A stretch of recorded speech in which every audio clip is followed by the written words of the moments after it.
What's good, everybody? Welcome to the channel. Today we'll be showing you how to change a tire.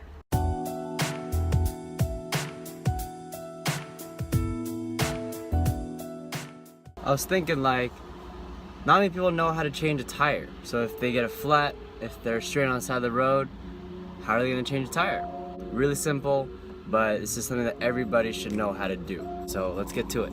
Make sure you're on a flat surface. I'm speaking of which, I don't think this is very flat, but it'll do. Today we'll be working on my 2016 Crosstrek, 5-speed, just a good old mommy van. Got a nice 5-speed in there. So we'll be changing, let's say this one's flat. So that's flat, imagine that's flat. So what you'll need is to go into your trunk. Okay, so pretty much once you get into your trunk, you want to lift up whatever stuff you have in the back here. There we go. In the little bottom you'll see the little tabs or something to pull up on. It's going to be your spare tire kit. Jack in there, a screwdriver, and another little rod thing, and then you have a physical tire. Now take your jack out. Then this thing is going to be how you take off your wheel. You have a little screwdriver in case you need to stab somebody or that you just need to unscrew something. Now that we got our foam piece out, finally, after almost breaking it, toss that aside. So, as you see, now we have access to the full wheel. Normally these ones have a little lock nut or a little screw to screw, keep the wheel in the thing into the car without rattling. So you unscrew that, put that aside, make sure you don't lose it. So here is your tire.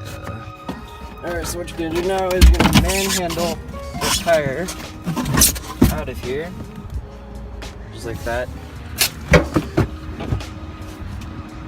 So boom, this is your tire.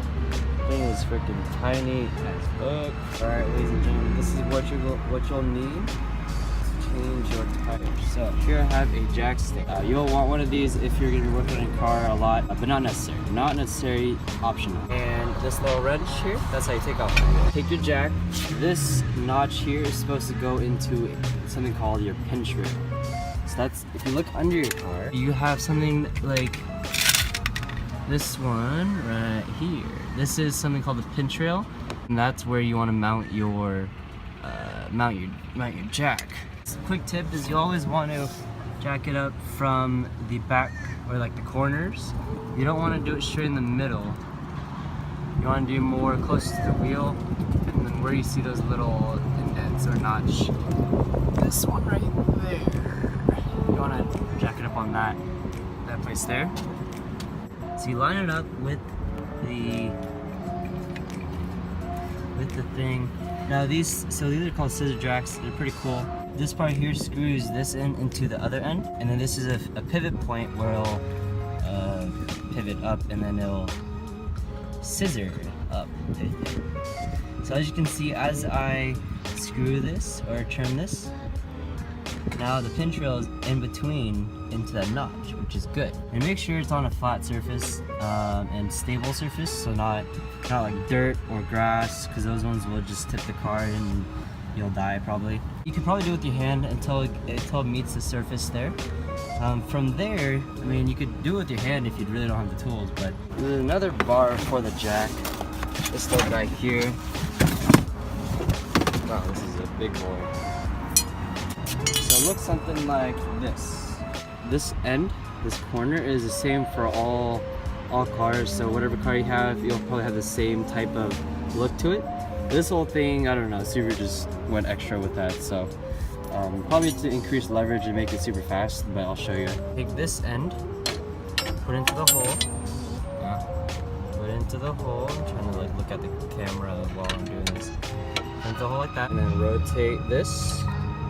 So this is just like how you did it with your hand, but you just get more leverage with doing this way. And yeah, so we're just gonna jack it up. This one, then turn or raise this wheel up, and that way we can change it because all the weight's on this wheel right now. Quick tip is before you jack it up all the way, first loosen the lug nuts on the wheel. So take your lug nut wrench, boom, okay, and then put that in there. And then it's righty-tighty, lefty-loosey. You always want to press down. So whatever you're doing, tightening or loosening, you always want to be pressing down, because that way you get the best leverage. So you press down, and don't be afraid to go hard on it, because it's pretty tight.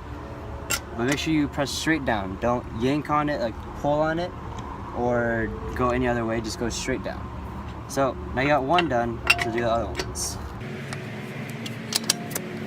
All we're doing right now is just breaking them loose. That way they're nice and loose. That way it's easier to take out once the wheel is off the ground.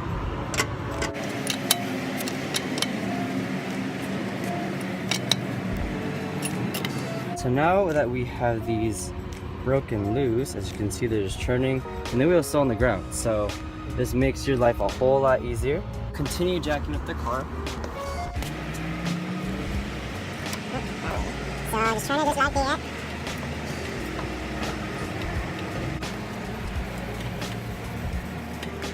So now that we have this wheel jacked up and off the ground, one thing I failed to mention is now that it's off the ground, if you're on a flat surface, good. If you're not really on a flat surface, then there's always a chance that this jack right here might fall, like tip over. If there's like a strong wind, or if it just falls over out of some evil spirit. What you need to do is find some sort of wood block or anything that will stop the car from rolling. You want to do, if that's the wheel that you're changing, then I like to do the one that's across from. So this wheel goes over to that side. Put it on just like that. So that way, if for some reason that fails or something happens, the car won't roll forward. Just all safety precaution. But now that we have that on, what I would recommend you to do is make sure that the car is secure. So give it a good shake. Give it a good shake and just make sure that it is good to go. And yeah, it is good to go. So we're gonna proceed to take these off. Now, pretty much, I'm gonna shortcut and use my impact gun just to make it quicker. But the idea is you just take this and just unscrew the things off.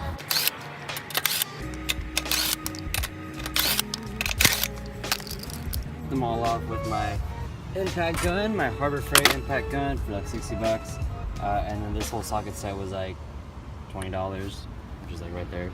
So it's really nice to have one of these. Mine is all like jumbled up right now, but they're really useful. These are impact sockets, so they can withstand the impact gun. Other ones like these ones here are just for normal like ratcheting and other basic stuff right today.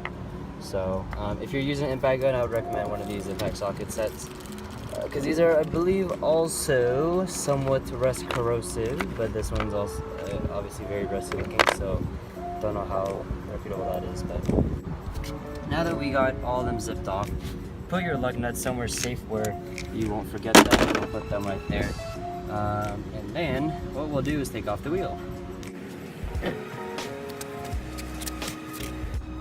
So now that you have your wheel off just like that, now you take your spare wheel. If you have a full-size spare, then you just put that one on, but in this case, for demonstration purposes, we'll just show you how to put your spare little donut. It's called a donut wheel because it's super skinny.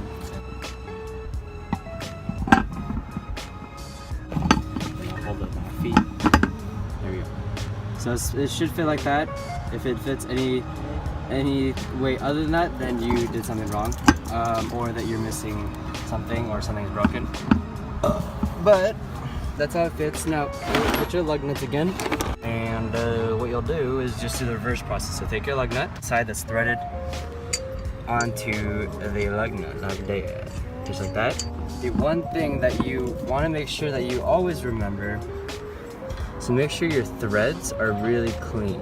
The reason behind that is if they're dirty, and if you try to screw these on, and if you just try to tie them up really tight, then they'll start to cross thread, which meaning that the threads would just eat into each other like cannibals, and they'll just not screw in.